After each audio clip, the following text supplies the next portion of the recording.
ওম শান্তি। আজকের এই মুরলী মন্থনে সবাইকে অত্যন্ত স্নেহের সাথে স্বাগত জানাই। আমাদের আজকের এই আলোচনা শুধু কিছু শোনার বিষয় নয়, বরং আত্মার একদম গভীরে গিয়ে পরম শান্তির একটা অনুভূতি জাগানোর চেষ্টা। চলুন অত্যন্ত ভক্তি আর পবিত্র মন নিয়ে আমাদের আজকের এই আধ্যাত্মিক যাত্রা শুরু করা যাক। তো চলুন আজকের মুরিলির এই ৬টি অমূল্য রত্নের মধ্যে একটু ডুব দেয়া যাক। বিষয়গুলো হল ১. প্রকৃত পবিত্রতা ও সমর্পণ। ২. প্রকৃত নিরাকার ঈশ্বর। ৩. কর্মের বিজ্ঞান। ৪. গর্ভমহল থেকে গর্ভজেল। ৫. উল্টো মনুষ্যবৃক্ষ এবং সবশেষে ৬. মাস্টার নলেজফুল হওয়া।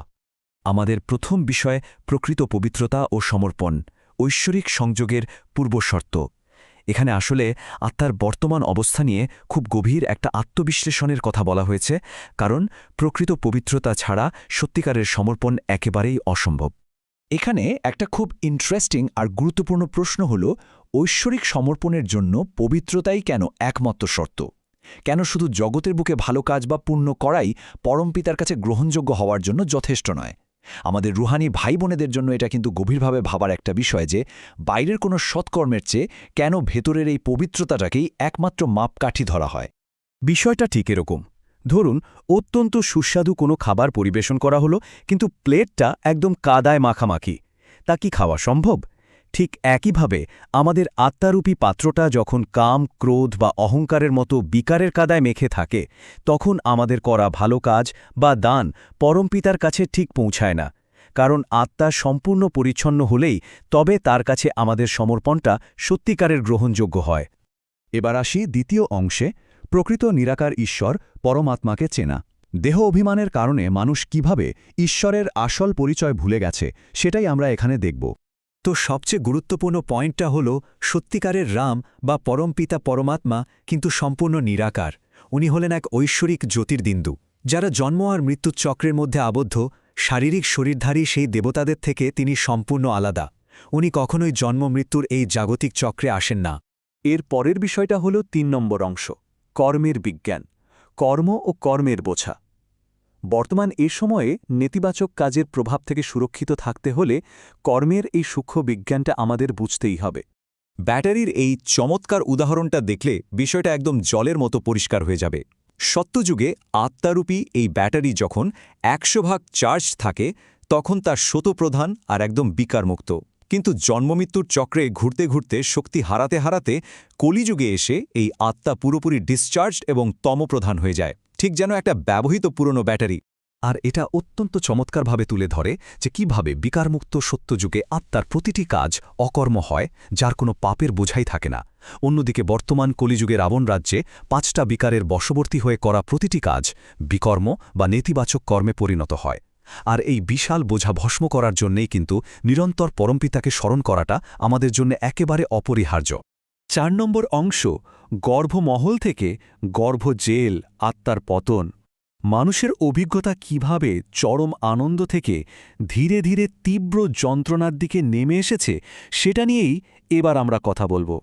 সত্যযুগের সেই শতপ্রধান আত্মা যখন জন্ম নেয়, তখন তার অতীত পাপের কোনো বোঝাই থাকে না। তাই সেই সময়ের গর্ভবাস হয় একদম আরামদায়ক, ঠিক যেন এক গর্ভমহল। কিন্তু ভাবুন তো আজকের দিনের কথা, প্রতিটি আত্মা তার আগের জন্মে করা পাপের বিপুল বোঝা নিয়ে আসে। আর তাই মায়ের গর্ভ এখন অন্ধকার আর যন্ত্রণাদায়ক এক গর্ভজেল বা কারাগার ছাড়া আর কিছুই নয়। একটা জিনিস মনে রাখতে হবে, পরমপিতা পরমাত্মা কিন্তু এই কর্মের চক্র আর পাপের বোঝা থেকে সম্পূর্ণ মুক্ত। তাই উনি এই গর্ভজেলে প্রবেশ করেন না। মানবাত্মাকে বিকারের এই কারাগার থেকে মুক্ত করার জন্য তার পৃথিবীতে আসার পদ্ধতিটাই সম্পূর্ণ আলাদা, সম্পূর্ণ দিব্য। তিনি মানবতাকে উদ্ধার করতে এক সাধারণ বৃদ্ধতন প্রজাপিতা ব্রহ্মার আশ্রয় নেন। এবার আসি পঞ্চম অংশে, উল্টো মনুষ্যবৃক্ষ, মানবতার শাখাগুলির সন্ধান। এই মুরুলিতে ব্যবহৃত উল্টো গাছের গভীর একটা রূপকের মাধ্যমে এবার আমরা পুরো বিশ্বের ইতিহাসটাকে একটু উপর থেকে দেখার চেষ্টা করব। এই উল্টো গাছটার কথা একটু কল্পনা করা যাক। এর বীজ অর্থাৎ পরমাত্মা রয়েছেন সবার উপরে, আর এর যে প্রথম শক্তিশালী গুড়িটা, সেটা হলো আদি সনাতন দেবীদেবতা ধর্ম।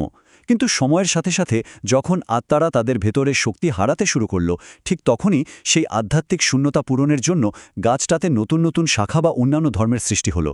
আর আজ এই গাছটা তার একদম জীর্ণ আর পচনশীল পাতার অবস্থায় এসে পৌঁছেছে।